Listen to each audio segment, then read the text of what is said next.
Hello buddy, welcome to the Boxing Science Podcast. This is another Q&A episode, but this time I'm joined by Dr. Alan Ruddock, answering your questions around a range of different subjects. Strength training to complex training, conditioning a boxer, talking about 30-second maximal sprints, and also talking about recovery methods, and most importantly, how recovery methods can be adapted to people and athletes with low budgets. If you're wanting us to answer your questions around training for boxing, please leave them in the comment box below. Hopefully you enjoyed the video.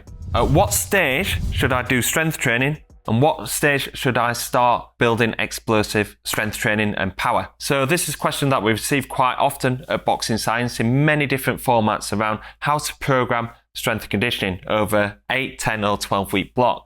Now, to keep it very, very simple, there's a lot of individual situations from advanced athletes to foundational athletes to 8-week camps to 12-week camps. So there's not one size fits all, but a general rule of thumb, and to keep things really simple, we start doing strength and maximum strength at the start of camp. So from 12 weeks out through to around about 6 weeks out. From 6 weeks out, that's when we start working more dynamically, working on strength, speed and explosiveness, and eventually going towards maximum speed, and that transfer towards a punch. Now, the main reason why is because we use this term called residual effects. So this means the amount of days that you can go without training a strength quality or fitness quality without reducing the performance in that. What the research shows is that strength training has around about 30 days. It depends on the individual, their strength levels and everything like that, but it's around about 30 days. So we know from about 4 to 6 weeks out, we can drop the strength training, start working on kind of strength, speed and explosiveness without having an effect on the strength levels going towards fight night. Whereas like maximum speed has around about 5 days. So that's a lot shorter window. So that means that we're taking speed all the way through towards fight night. So that's the importance of our taper phase when we're doing really light and explosive work, taking it into fight night and making sure that we're at peak physical performance when we're stepping into the ring. To answer your question, explosive training starts around about 6 weeks out. Now, if you're wanting help with this, we've got a brand new program, Ultimate Speed and Power Program, where you can just slot this into your training program. So you can be working on maximum strength or strength endurance or whatever your training plan is. You can pop this program in 6 weeks, where we're looking at transferring them strength qualities into explosive performance. It's an easy to follow program. It's adaptable to any training environment. It's got limited kit and also only takes around about 45 minutes to do each session. So check out the link in the description.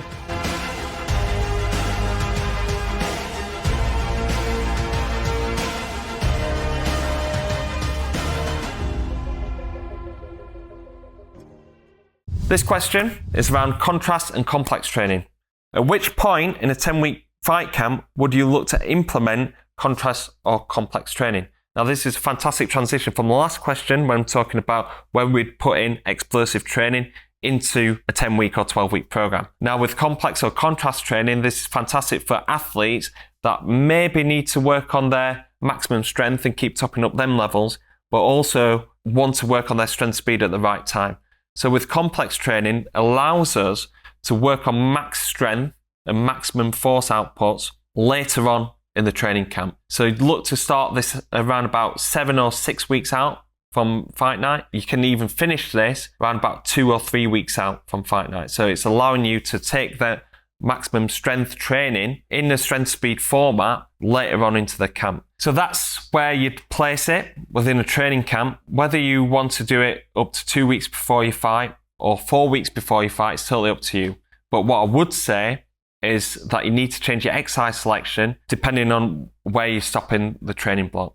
So if you're doing it from 4 weeks out and you're finishing your complex or contrast training 4 weeks out from a fight, you can use your traditional preloading exercise, so your heavy lifts, trap bar from blocks, your box squats, Anderson squats. These are still useful exercises to use. However, if you're taking contrast or complex training towards later in the training camp, so nearer towards your fight, then I'd look to try and use isometrics.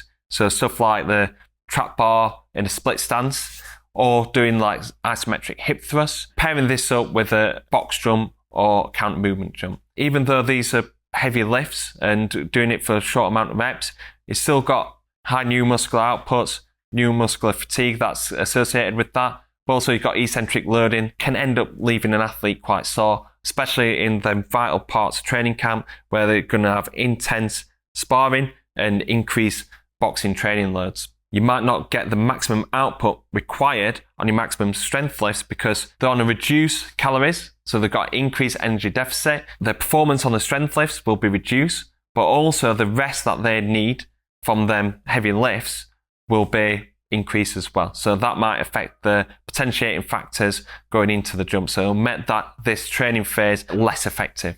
So doing the isometrics, these are less challenging, less fatiguing, still carry the potentiating factors to increase performance on your jumps. Just to summarize, contrast a complex training, use it from 7 to 6 weeks out through to 4 to 2 weeks out. But the later that you leave it, I'd change the heavy lifts, such as your trap bar and your squats, change that to some isometrics, ideally the split stance trap bar lift or your isometric hip thrust, and pairing that up with a lighter loaded explosive movement. So interesting question here around about intensity of strength training. How intense should we do our strength training and what RPE should we do it at? I mean, should we train to failure or how close should it be? And what about drop sets, etc.? What you've given me here is a range of different questions, a range of different situations. General rule of thumb for the RPE of strength training for boxing should be around about 8 out of 10. We're not wanting to go to failure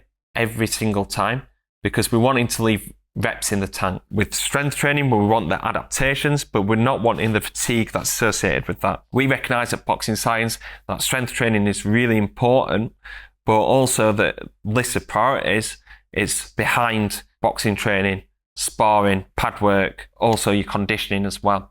So with strength training, we don't want to max that out to then have an effect on performance in the more important areas in your training. So general rule of thumb is around about 8 out of 10 RPE. You want to be leaving around about 2 or 3 reps in the tank. And this is really important when we're doing maximum strength training, where we do velocity targets, where we know the lowest velocity that each athlete needs to perform at. So we know when they're actually fatigued.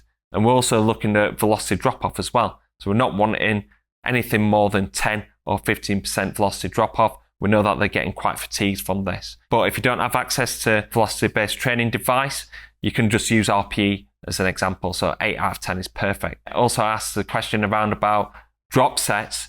Now that is a total different ball game. We're looking for muscular hypertrophy, strength endurance, and you're looking for there a 9, 9.5, maybe even 10 out of 10 RPE. You're working towards failure on your drop sets because that is what's going to stimulate the targeted adaptation and muscular hypertrophy.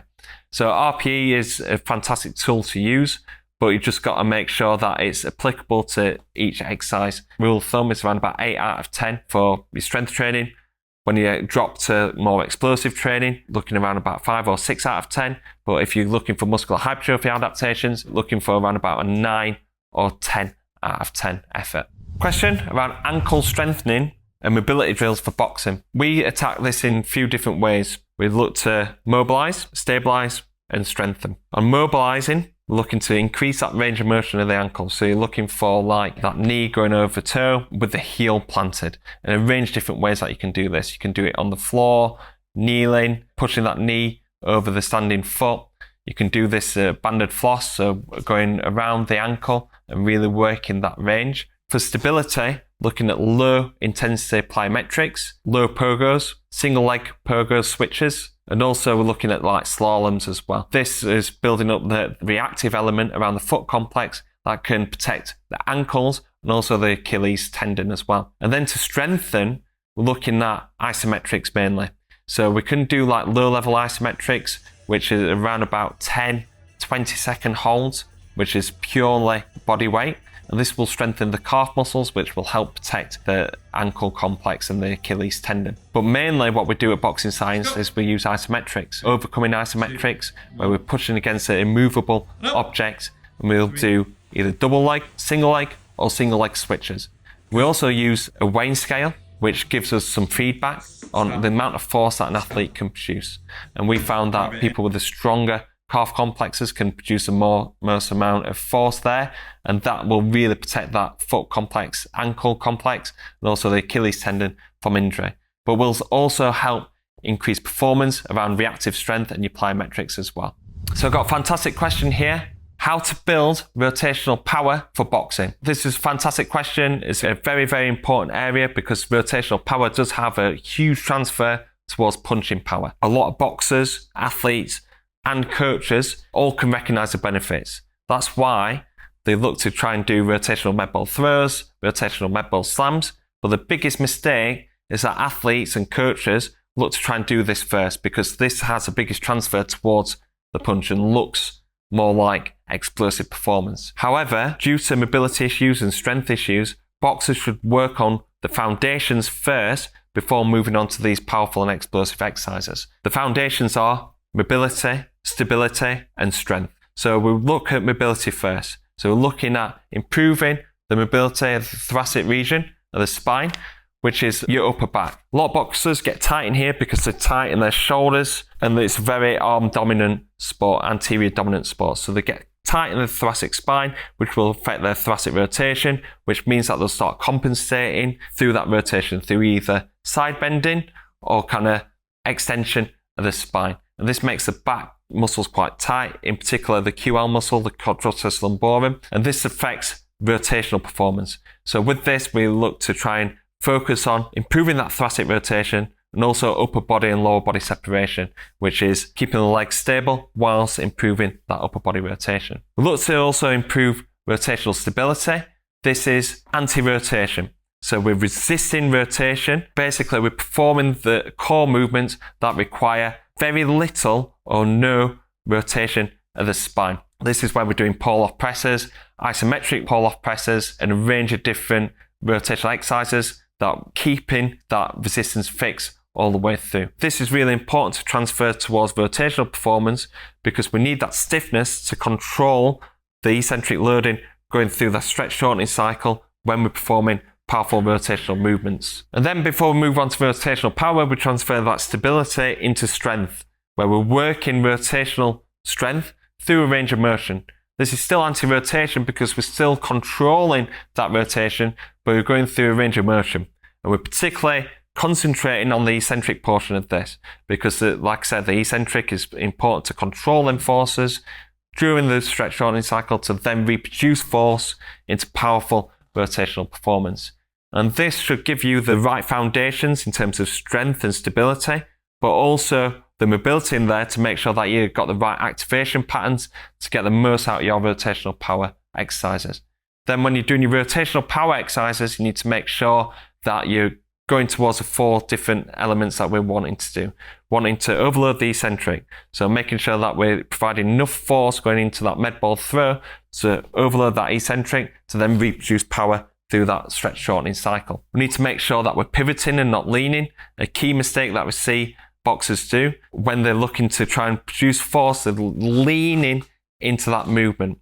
So this means that they're not using that rotational function, they're more kind of using that QL and also using the body weight as momentum to generate that power. Then also you're needing to make sure that you're doing upper body and lower body separation. So making sure you're keeping them legs fixed, creating that coil effect through the trunk. So the more that the legs move, the less kind of strain that you have on the oblique muscles and your trunk muscles. And then we're moving away from that adaptation that we're wanting to create. If you're wanting to move your hips into the movement, make sure that you're pivoting your hips all the way through and we're not having them hips in no man's land. Then the 4th one is making sure that you're not underloading the movement, not making sure that you're doing it light on 3 kilos or 2 kilo medicine balls. Make sure that you're getting the right loading for your athletes. So with lighter fighters, you would be going around about 3 or 5 kilos. For heavier fighters, I class that as light middleweight and above. You're working towards around about 5 or 7 kilos on your rotational med ball work. So we've got a question here on how to get fit quick. From all the different types of training that we do here at Boxing Science, the type of training that we think offers the greatest benefit in the shortest amount of time is muscle buffer training. Now, the idea of muscle buffer training is to increase the level of muscular acidosis so that it's moderately high, and accompanying that, you'll also get a good deal of stimulus on the cardiac system as well. The adaptations to muscle buffer training are relatively quick, and we can see some good adaptations within 3 to 4 weeks. The advantage of this type of training is that you're running at a high intensity, so you also get a good deal of neuromuscular load, so you're producing high forces by running pretty quickly, and that gives you an overall good training effect and training stimulus. So the two classic sessions that we do at Boxing Science are a 2-minute interval. If you're thinking about the effort that you need to run at, it's around about 7 or 8 out of 10. So fast, but not too fast. So that's 2 minutes of very hard running with 2 to 3 minutes recovery in between. And you're looking to do anywhere between 6 and 8 reps of those 2-minute intervals. Another way you can do it is to make the running part very, very short. So around about 12 seconds with around about 48 seconds recovery. I mean, you can even go to 15 and 45. And the idea there is to almost sprint. And so you'll be hitting around about 90% of maximum sprint speed before then having a little bit of passive recovery. So resting, doing nothing or light walking. And you probably want to be hitting around about 15 to 20 repetitions of those 12 to 15 second intervals. Question about how to recover well on a low budget. The things that you need to be looking at here, first of all, is you almost need to be taking a step back and looking at the training that you're doing within a week, and then looking at that training that you're doing within the day. Is it sensible? Is the distribution of training sensible? Are you doing your conditioning sessions at within the same day as boxing sessions or strength? And is that periodization correct? You don't want to be adding fatigue where you can manage your week a little bit better. So take a look at your week and just make sure it's planned appropriately. Then think about food. Think about fluid. These are all basic, low-cost things that you don't need fancy equipment to look at. So are you replacing fluid after each session? Do you know how much you're sweating? If you don't, weigh yourself before and after training and look at that amount of fluid that you're losing. Replace 150% of that. So replace your fluid and then the extra bit, which is half of that. Make sure you're getting your recovery in. Make sure you're eating plenty of carbohydrates. You're fueling before exercise. You're making sure that you're having 20 to 30 grams of protein every 2 to 3 hours throughout the day. And just making sure that you've got those basic elements of the week set up first. So you're thinking about your fluid, your food, and your programming. Then think about your sleep. Sleep costs nothing. We all need to do it. Make sure that you've got a good sleep routine. Go into sleep consistently. You're waking up consistently as well at the same time. You're having almost a decompression period before you go to bed. Your body temperature's dropping and your room is not too hot. Optimum room temperature is somewhere around about 18 degrees Celsius. Making sure you're relaxing, putting your devices away, giving yourself some time away from the screen. Trying not to fall asleep as you're scrolling through things. They're all really good tips as well. So you're looking at sleep, you're looking at distributing your training, food, and fluid. At the end of your training sessions, thinking about cool down, thinking about mobility. Those are the things that you should think about. Recovery, it's really, really basic things. Recovery on a budget. Okay, got a question about sleeping during the day. This can be helpful for some and not for others. What I would think about, first of all, is something called your chronotype. Are you somebody who stays up late? Or are you somebody who likes to get up early? Because that will influence when you sleep and the duration of your sleep as well. If you're a evening person, you perhaps struggle to get to sleep and that's a little bit of a battle for you. It's probably best not to sleep during the day. When you sleep at nighttime, that is going to be where you're going to get the bulk of your sleep within that day, and that's where a lot of the recovery process is going to take place, and so you need to protect that as much as possible. So if you're a night owl and you do struggle to get to sleep, napping is probably not a good idea. I'm not saying you shouldn't do it. Make the decision very, very carefully. If you're a morning person, you might benefit from a nap. So if you get up early, you're talking 5, 6 o'clock in the morning, and then you've got an early morning training session, you might be finished by 9 or 10, and then your next training session is later on in the afternoon. You might benefit from a nap because you're getting up early. That will also relate to what time you go to sleep as well, and whether or not you're getting enough. And generally you'll need minimum for an athlete 7.5 hours sleep. If you train really hard, you're probably going to push that up to 9 or 10 hours. How long should you nap for? You don't want to be falling into a deeper sleep cycle. Really, you don't want to be napping for an hour because that is going to disrupt some of your sleep rhythms. You really want to try and limit that nap to around about 30 minutes. And there are some research where even, you're napping or you're just resting, trying to fall asleep for 10, 15 minutes that's going to be really beneficial for your performance, mental performance, physical performance later on in the day. But perhaps a longer duration of sleep, you can wake up a little bit groggy, feeling a little bit unwell, and perhaps it's suppressing your appetite just because you're starting to fall into a deeper sleep stage, and we're not used to waking up in deeper sleep. We're used to waking up in light sleep, and so try and keep to that kind of duration. You could also have naps whereby you're taking or having like an espresso or a shot of caffeine just before you then fall asleep, so that by the time that you're waking up out of this sleep stage, you're going to have a hit of caffeine, and that's going to help you wake up and get back going if you feel it's a little bit struggle after a nap. But like a lot of things, is individual specific, and what works for somebody might not work for somebody else. And as always, we say try and experiment with different things and find what works for you. So we've got a question about sprint interval training. This particular athlete is struggling with holding intensity towards the end of a 30-second sprint, and he's dropping way below standards. So this is actually quite common. What we can do in this specific scenario is we can cluster the sprint interval training. So instead of doing a block of 30 seconds, we can cluster it up into 3 by 10 second intervals with a 10-second recovery period, or we can cluster it into 20 seconds.